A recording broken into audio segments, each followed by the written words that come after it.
Avant tout, bonjour à tous. Je suis ravie d'être avec vous aujourd'hui pour échanger effectivement sur cette méthode de co-conception architecturale et participative qui nous permet de créer une logique domiciliaire en EHPAD et notamment aussi de s'inspirer d'exemples internationaux. Et tout ça, dans le but de pouvoir repenser les lieux de vie pour plus de désirabilité. Je m'appelle donc Valentine Sanchez, je suis architecte, chargée de projet au sein de l'atelier AA qui a été fondé par Fanny Cérez à Montpellier. Et je suis du coup, comme ça a été écrit avant, doctorante en CIFRE. C'est une sorte, on va dire, d'alternance dans cette agence depuis 1 an maintenant. Donc je vais vous parler plutôt aujourd'hui en tant qu'architecte et pas forcément doctorante afin de vous présenter notre vision de la logique domiciliaire à l'atelier A, avec quelques points sur des projets inspirants à l'étranger que j'ai pu visiter du coup dans le cadre de ma thèse. Je travaille personnellement plus précisément sur le grand âge, mais cette question de la logique domiciliaire, elle touche quand même tous les établissements médico-sociaux. Pour commencer le propos, regardons peut-être ensemble ce que ça signifie d'être résident en EHPAD aujourd'hui d'un point de vue architectural. Les photos que je vais vous montrer, c'est des photos qui ressortent lorsqu'on tape le mot EHPAD sur Google. Donc voilà, on peut se demander si on est dans une salle de bain ou dans une douche géante. Dans cette chambre, on peut se demander qu'est-ce que l'on peut amener, personnaliser dans une chambre où le lit médicalisé est fourni, les draps sont fournis, la table, les meubles, tout est fourni. Puis dans ce salon, on peut se demander qui a choisi ça, où était la police du bon goût. Pareil ici, pourquoi ces couleurs, pourquoi ce sol rouge. Et puis finalement, ici, qui a vraiment envie de venir se détendre ou de se stimuler ses sensations dans un espace snozelen qui ressemble à ça. Et à votre avis, qu'est-ce que ça génère tout ça sur les personnes ? Et bien, donc, ce que ça génère, c'est que, si on en croit les études scientifiques, 80% des troubles du comportement, ils sont liés à l'environnement. Un environnement qui va être iatrogène, il va augmenter les troubles, ce qui va donner moins d'autonomie aux résidents, ce qui va donc donner moins de temps aux professionnels auprès des résidents, qui va entraîner une contention, une perte de la vie sociale et une perte de l'estime de soi pour le résident, une augmentation de la dépendance, une augmentation donc de la charge de travail et puis un épuisement professionnel, des situations possibles de non-traitance, voire des risques de maltraitance et une perte du sens de la vie pour l'habitant qui vient en EHPAD et aussi du perte de sens du travail pour le professionnel. Et dans la vie ordinaire, tous ces espaces que je viens de vous présenter, ça ressemble à quoi ? Alors, elle est où la différence ? Eh bien, dans une salle de bain, on a du carrelage, de la faïence. On peut faire des choses très accessibles, mais qui soient jolies, avec une différence entre le sol, les murs et le plafond. On peut avoir une vraie douche, qui n'est pas seulement un trou dans le sol. Dans une chambre, on peut avoir un lit double pour de nombreuses raisons. Déjà parce qu'on a toujours connu ça, et du coup que ça évite la contention qui est due souvent à un lit plus petit qui génère des chutes. Dans une maison, un salon, c'est pas forcément pour 14 personnes. Tous les fauteuils, ils sont pas les mêmes.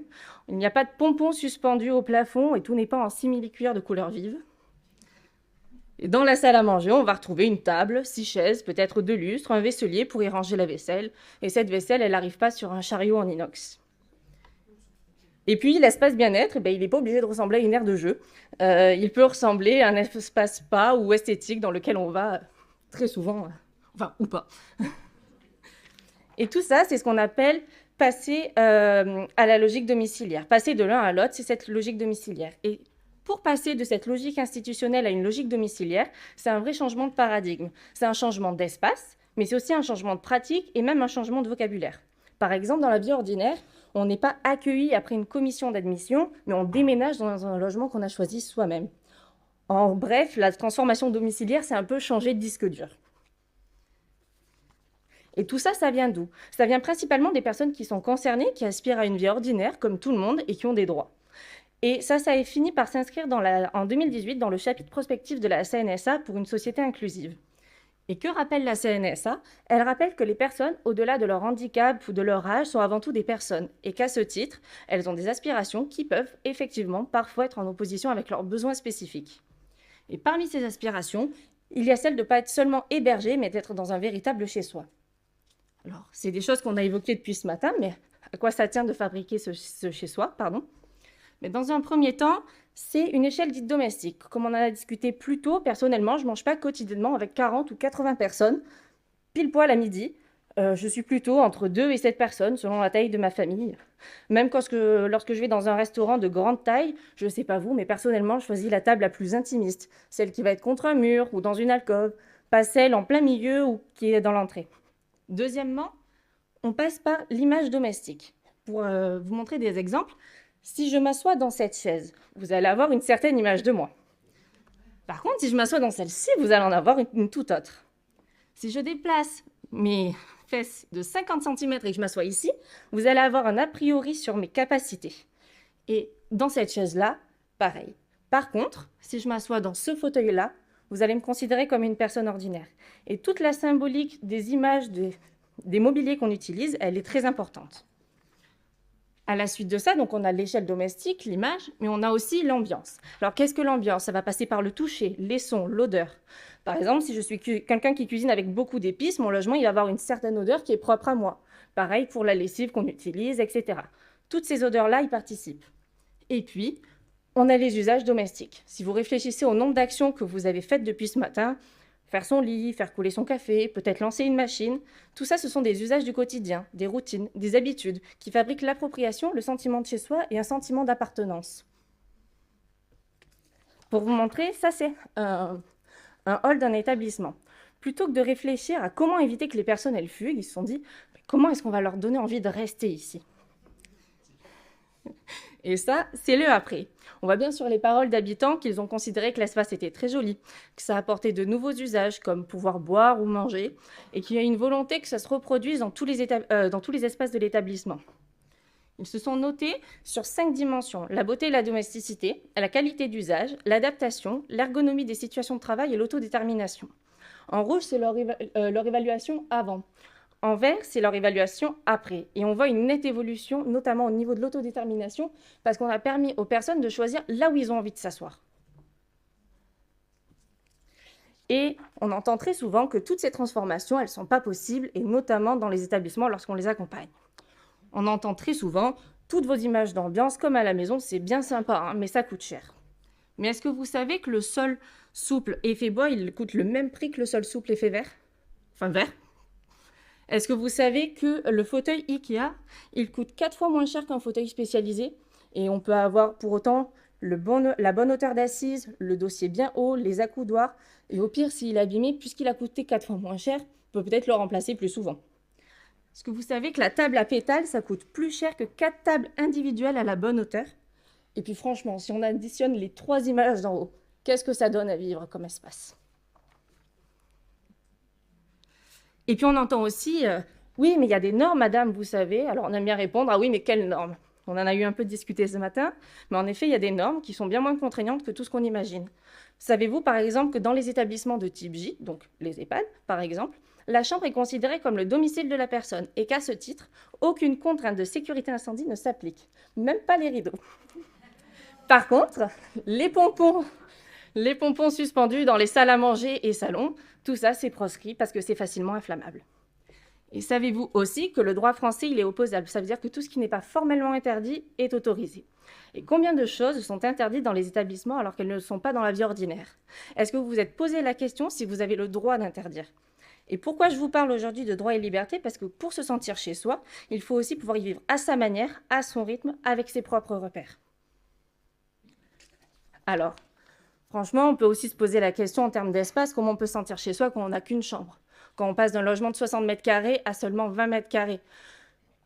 Et encore, si on en croit une étude de Colette Aynard, elle a démontré qu'avec le mobilier, toutes les surfaces utiles pour pouvoir avoir des aides techniques ou autres, il ne restait que 2 mètres carrés possibles à personnaliser dans une chambre d'EHPAD.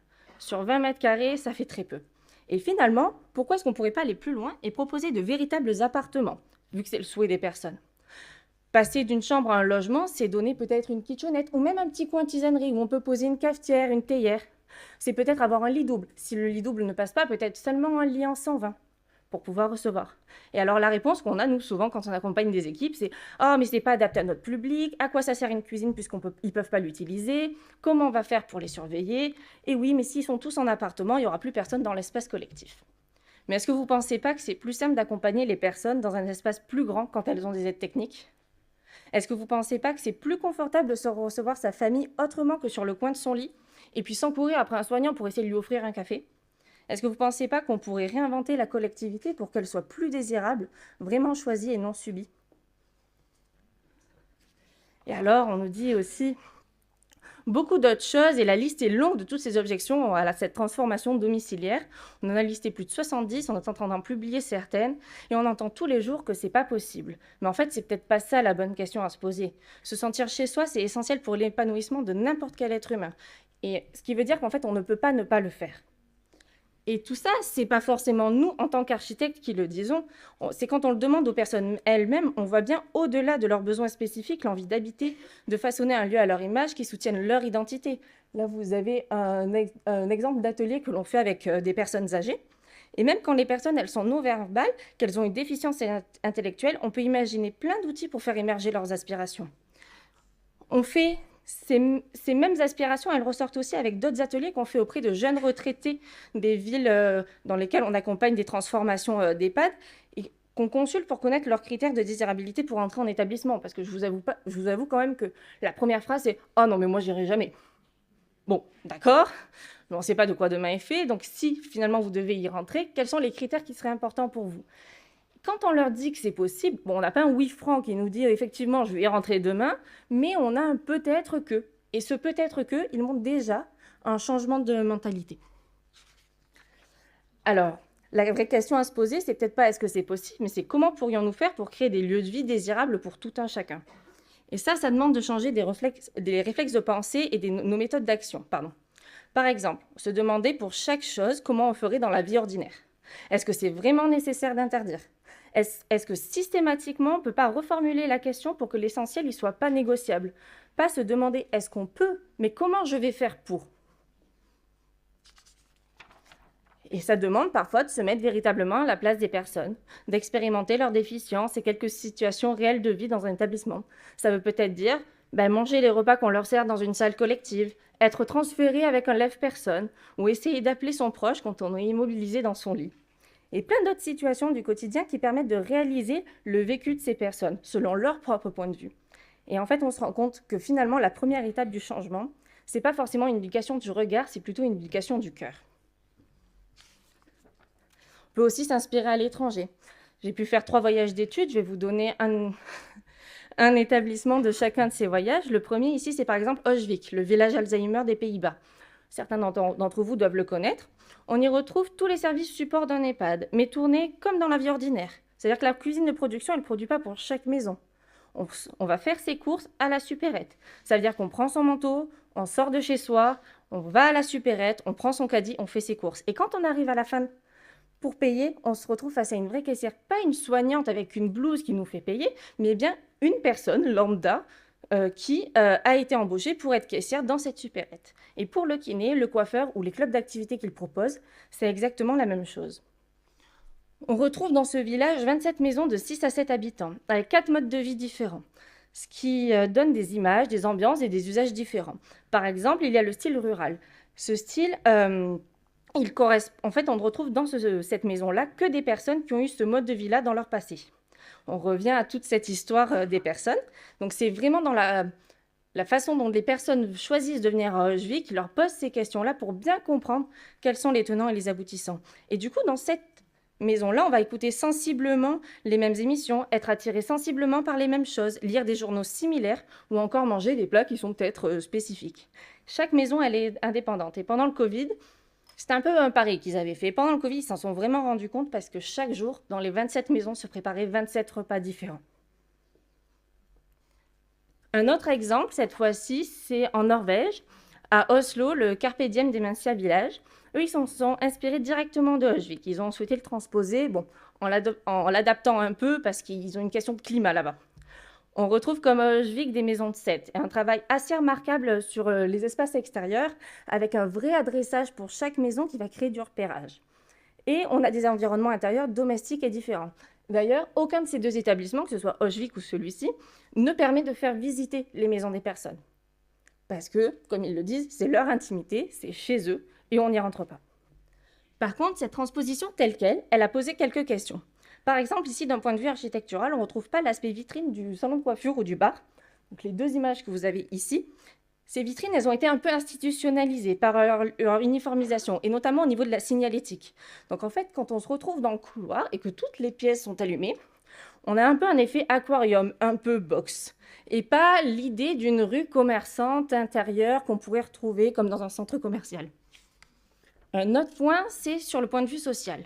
La transformation, elle n'a pas été pensée forcément avec les équipes. On retrouve par exemple la façade de l'épicerie, mais à l'usage, cette façade, elle est ouverte que peu l'épicerie, pardon, elle est ouverte que peu de temps. Et les courses des maisons, elles ne sont pas faites avec les habitants parce qu'on n'a pas réussi à dégager suffisamment de temps aux professionnels. Par contre, on a du coup une professionnelle en blouse qui vient chercher le caddie de course et qui le monte par l'ascenseur. Donc imaginez, vous êtes habitant de cette maison. Dans le salon, il y a quelqu'un qui rentre en blouse avec un caddie de course, là où normalement on aurait des sacs de course. Ça peut poser quand même quelques questions. Et tout ça, ça nous montre bien qu'en fait, la transformation spatiale et architecturale, on aura beau essayer de la faire, mais elle est toujours liée à une transformation sociale et organisationnelle. Et tout ça, ça se travaille ensemble. Et puis un dernier exemple au Québec, cette fois-ci, qui est Pax Habitat. Ça, c'est un EHPAD, mais ils ont une réflexion innovante et domiciliaire sous forme de résidence. Un peu comme une résidence autonomie, il est proposé différentes tailles de logements qui permettent une mixité de l'offre, mais aussi de nombreux services. Et un point intéressant, c'est au niveau de la vie sociale et des animations. Ils ont fait le choix d'avoir des facilitateurs de la vie sociale plutôt qu'une animatrice qui va proposer un planning d'activité.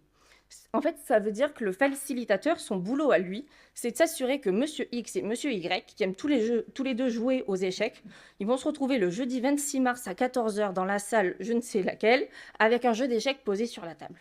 C'est son seul travail. Et ça, pour tous les habitants. Et chaque habitant, en plus de ça, doit quelques heures à la communauté, soit en proposant de l'aide ou des services ou même des activités.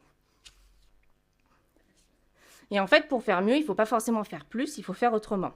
Et pour cela, nous, à l'agence, on aide les équipes à prototyper de manière ludique avec les professionnels pour les futures organisations spatiales, sur la base de plans existants ou en réhabilitation, par exemple.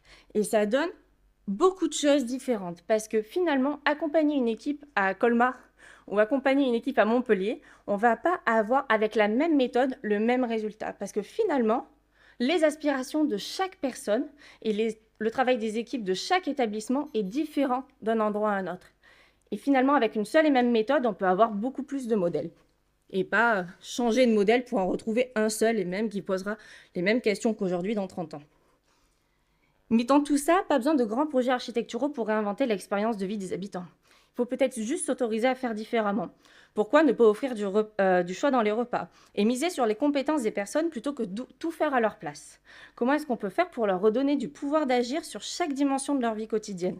Par exemple, passer d'un repas complet sur plateau à un self. Bon, le changement, il ne se fera pas du jour au lendemain. Il y aura peut-être quelques étapes intermédiaires.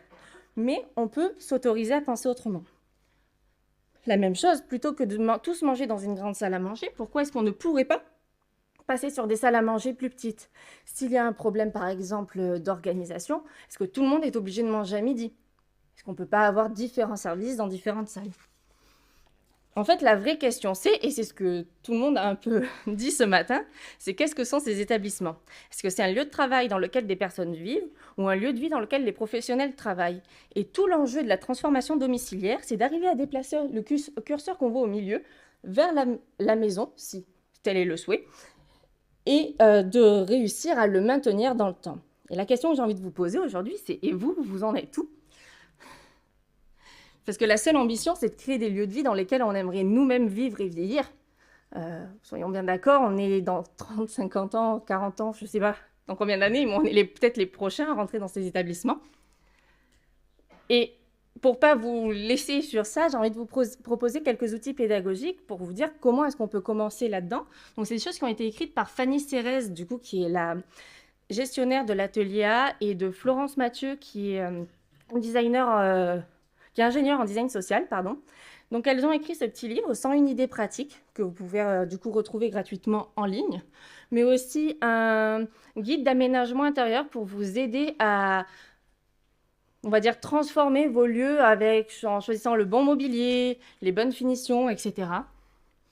Puis aussi avec Atom, du coup, qui a été fondé par L2, mais aussi par Olivier de Robert, qui est l'Académie de la transformation de l'habitat et de l'offre médico-sociale. Vous pouvez retrouver des cafés d'inspiration tous les 3e vendredis du mois, où forcément, on n'a pas tous la chance de pouvoir faire des voyages d'études, mais là, c'est un format gratuit qui permet de pouvoir voir ce qui se fait à l'étranger.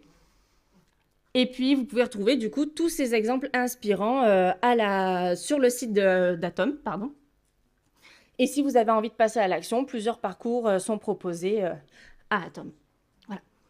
Merci de m'avoir écouté.